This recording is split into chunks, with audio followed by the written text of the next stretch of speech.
Assalamu alaikum and welcome to an interesting session of Genomics and Bioinformatics Lab.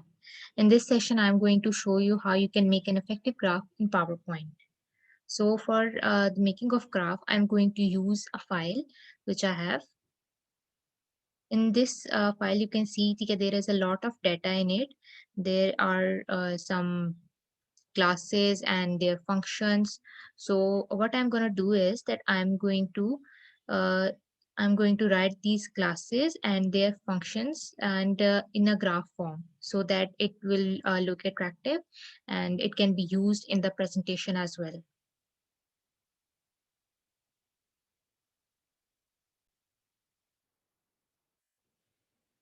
As you can see, there are a lot of classes, like 6, 7, 10, which are arranged randomly. So what I'm going to do is I'm going to make them in a sequence wise and also write their functions so that it can be easily read through graph in an easy form.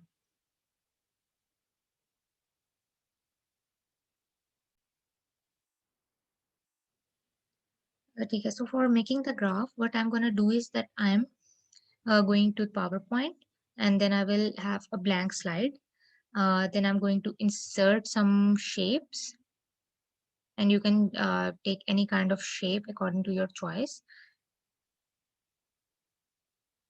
Okay, simply I've drawn a shape, then I'm going to make multiple copies of it by simply using Control plus C for copy and then Control plus V for paste. So it's Control plus C, then Control plus V. Multiple copies by pressing Control plus V multiple times. And I'm gonna arrange this. I'm going to arrange these copies.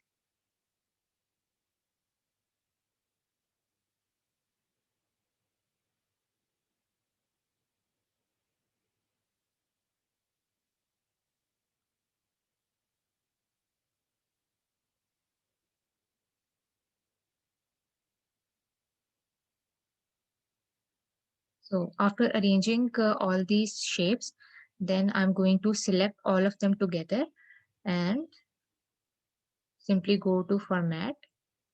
And here is the group option and group them. In this form, all these shapes can be moved together. So I will, for the for functions, I'm going to make copy of these shapes.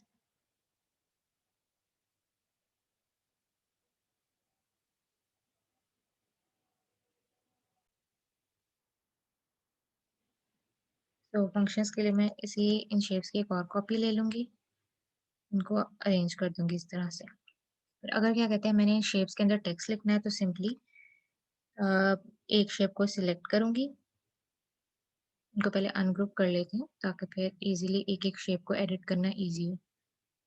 एक shape को select किया, right click किया and here is the option of edit text. अब इसके अंदर मैं easily text edit कर सकती हूँ। सो यहाँ पर मैं सबसे पहले लिखूंगी क्लास 1।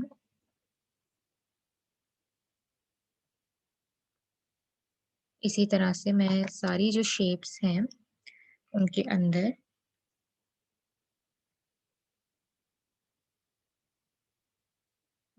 सबके अंदर क्लासेस मेंशन करती जाऊंगी।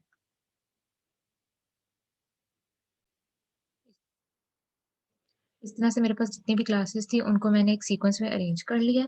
अब बारी आ जाती है इनके फंक्शंस की। तो फंक्शंस एक एक क्लास का करके लिखती जाऊंगी मैं। और उसमें सबसे पहले क्या होगा कि पहले मैं इसको अनग्रुप कर लेती हूँ ताकि फिर इसमें जो भी फॉर्मेटिंग वगैरह है वो करनी इजी हो। सो सबसे पहले मैं जाती हूँ इस फाइल पे और यहाँ पे देखती हूँ कि क्लास 1, यहाँ पे क्लास 1 मेंशन है। तो इसके आगे जो फंक्शंस लिखे हुए हैं वो न्यूक्लिक एसिड बाइंडिंग है। उसके अलावा ये interacting selectively and non covalently with any nucleic acid और उसके अलावा प्रोटीन डायमराइजेशन एक्टिविटी है। मैं क्या करूँगी, सबसे पहले न्यूक्लिक एसिड बाइंडिंग है तो न्यूक्लिक एसिड फर्स्ट बॉक्स जो होगा इस तरह से इसमें एडिट टेक्स्ट करके और यहाँ पे लिख दूंगी न्यूक्लिक एसिड बाइंडिंग। अब इस तरह से मैं एक-एक करके सारी क्लास के जितने भी फंक्शंस हैं, वो सारे फंक्शंस मेंशन करती जाऊँगी। अगर जो है वो लग रहा है कि बॉक्स छोटा है, साइज़ बड़ा है, तो उस हिसाब से साइज़ को एडजस्ट किया जा सकता है कि ये साइज़ सही है इसके लिए, तो इस तरह से एडजस्ट कर लें। उसके अलावा अगर जो क्लास आपने मेंशन किया उसको प्रोमिनेंट दिखाना है, तो उसको बोल्ड कर सकते हैं। ये ऑलरेडी बोल्डेड है, ठीक। और इसी तरह यहाँ पे मेंशन कर दूँगी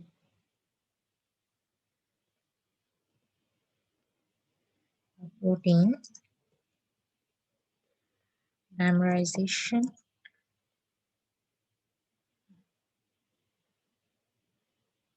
इसका भी साइज़ बड़ा है, तो इसके साइज़ को भी एडजस्ट कर लेते हैं। साइज़ एडजस्ट हो गया, उसके अलावा एक तो साइज़ एडजस्ट करना है फ़ॉन्ट का, और उसके अलावा ध्यान रखना है कि जो शेप्स हैं, वो भी आपस में उनका साइज़ इक्वल हो। तो उस हिसाब से रेड लाइन शो कर रही है कि तीनों जो शेप्स हैं वो उनकी सेम साइज़ है।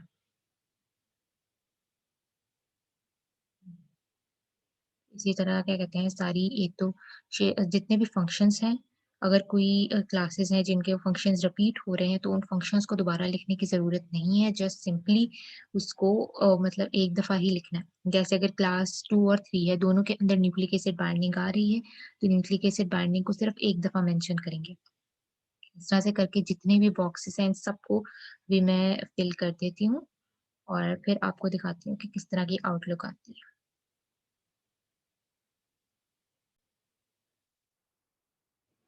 इस तरह से जितने भी क्लासेस के जो-जो फंक्शंस थे, वो सारे के सारे मैंने इधर ये दोनों लाइन्स के अंदर मेंशन कर दिए हुए हैं, और उसके अलावा इनके जो है जिस कदर मतलब लेंथ ज़्यादा थी टेक्स्ट की, उस हिसाब से बॉक्स का साइज़ एडजस्ट कर दिया हुआ है, और आप देख सकते हैं कि जो सारे बॉक्सेस हैं, उनकी जो लेंथ है, उनकी विड्थ है, उनकी खास तौर पे जो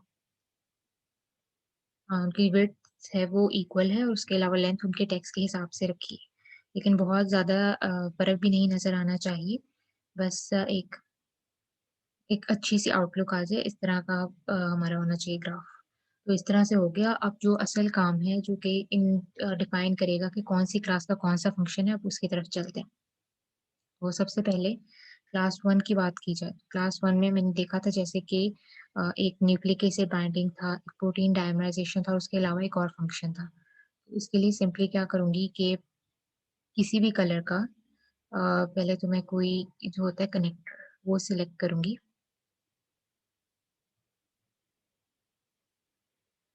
इंसर्ट में जाना है इधर, शेप्स के अंदर,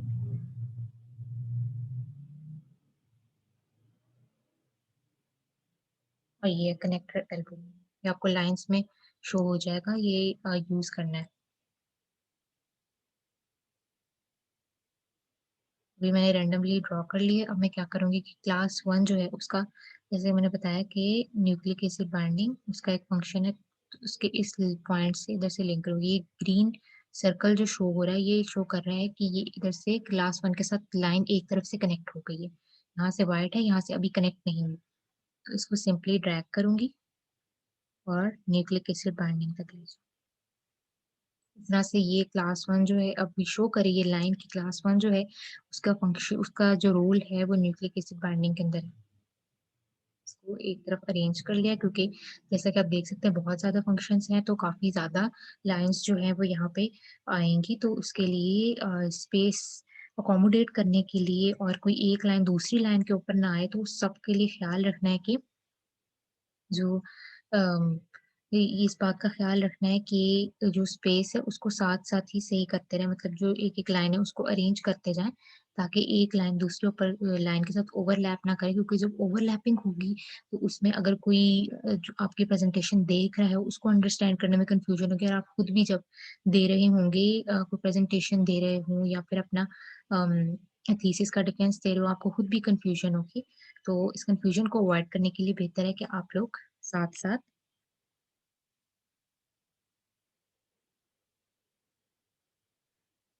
इस कन्फ्यूज़न को अवॉइड करने के लिए बेहतर है कि साथ-साथ ही लाइन्स को अरेंज करते जाएँ।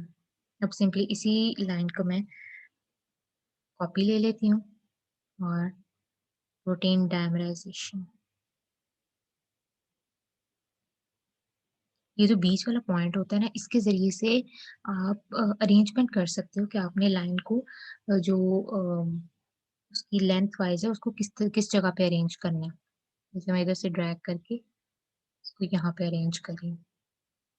इसी तरह देख लेते हैं कि क्लास 1 जो है उसके और फंक्शंस कौन से हैं। तो उसका जो एक और फंक्शन है वो interactive selectively and non covalently with any nucleic acid है। तो फिर यही दोबारा से करेंगे कि कंट्रोल प्लस सी किया, कंट्रोल प्लस वी किया, क्लास 1 के साथ एक साइड पे कनेक्ट किया और उसके बाद इसके साथ कनेक्ट कर दिया।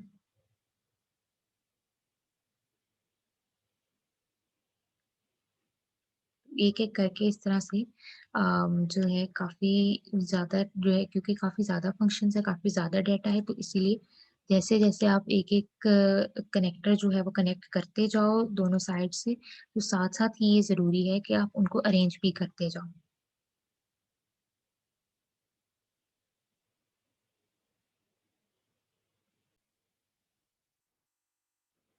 उसके अलावा ये भी कर सकते हो कि अगर आपको लग रहा है कि लाइन काफ़ी पतली-सी है और वो दिखने में अच्छी नहीं लग रही, तो फिर आप सिंपली इस जो लाइन है उसको अदर फॉर्मेट में जाके और आप उसको उसका जो वेट है वो इंक्रीज़ कर सकते हो। ये अभी ज़्यादा जो है अट्रैक्टिव लग रही है। उसके अलावा एक तो आप ये कर सकते हो कि आप इसका वेट इंक्रीज़ कर लो। जैसे क्लास 1 है उसको मैंने उस तरह से ही रहने दिया है। क्लास 1 का मैंने यही कलर रहने दिया है। उसको मैं शो कर रही हूँ कि जैसे ब्लू कलर में क्लास प्रेज़ेंट है, तो ब्लू कलर में ही उसकी लाइन को शो किया जाए। Okay, so the next step is देखते हैं क्लास 2 के फंक्शंस क्या है। तो क्लास 2 में हमारे पास यहाँ पे न्यूक्लिक एसिड बाइंडिंग और डीएनए बाइंडिंग है। फिर से वही करेंगे, बार-बार दोबारा से कनेक्टर लेने की ज़रूरत नहीं है। कॉपी इनकी डिफरेंट कॉपीज़ बनाते जाएँ। क्लास 2 के लिए यहाँ से कनेक्टर कनेक्ट किया और डीएनए बाइंडिंग पे लिया। अब ये कर सकते हैं, अब देखिए इतनी अगर सारी की सारी लाइन्स एक ही कलर की रहेंगी तो कन्फ्यूज़न हो जाएगी। तो फिर इसका जो है कलर वो चेंज कर दिया जाएगा। इसका कलर चेंज कर देती हूँ मैं और फॉर एग्ज़ाम्पल मैं यहाँ पे ऑरेंज कलर कर देती हूँ और साथ ही इसकी विड्थ जो है वो थोड़ी-सी इंक्रीज़ कर देती हूँ ताकि कलर एक तरह से एनहांस हो जाए। और अगर मैं शो करना चाह रही हूँ कि क्लास 1 की फंक्शंस है और क्लास 2 के फंक्शंस हैं, तो फिर तो क्लास 2 में हमारे पास बॉक्स, पहले इनको अनग्रुप कर लेती हूँ। ओके, क्लास 2 का जो बॉक्स है उसको भी उसी कलर में कर दूँ। जब ये उस कलर में हो जाएगा तो एक तरह से इंडिकेशन हो जाएगी कि क्लास 1 जो है उसके फंक्शंस आपको ब्लू कलर में लिंक कर रहे हैं और जबकि जो क्लास 2 है उसके ऑरेंज कलर के अंदर आ रहे हैं। इस तरह से जो है अगर मैं एक-एक क्लास को करूँगी तो काफ़ी ज़्यादा जो है टाइम लग जाएगा। सॉरी, ये पिछली वाली क्लास ही कॉपी होगी, इसको डिलीट कर देती हूँ। सिंपली यही जो हमने ली थी इसको कॉपी पेस्ट कर लेते हैं और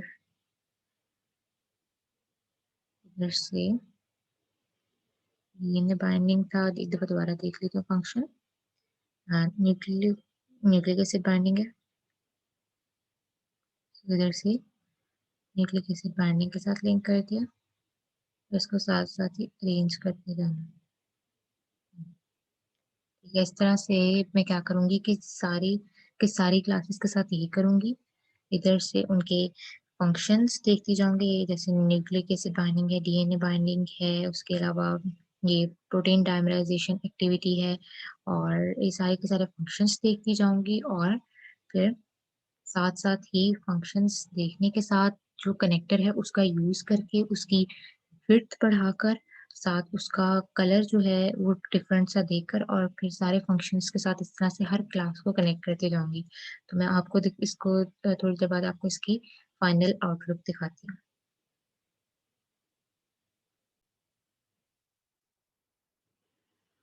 So you can see this is the final outlook of graph.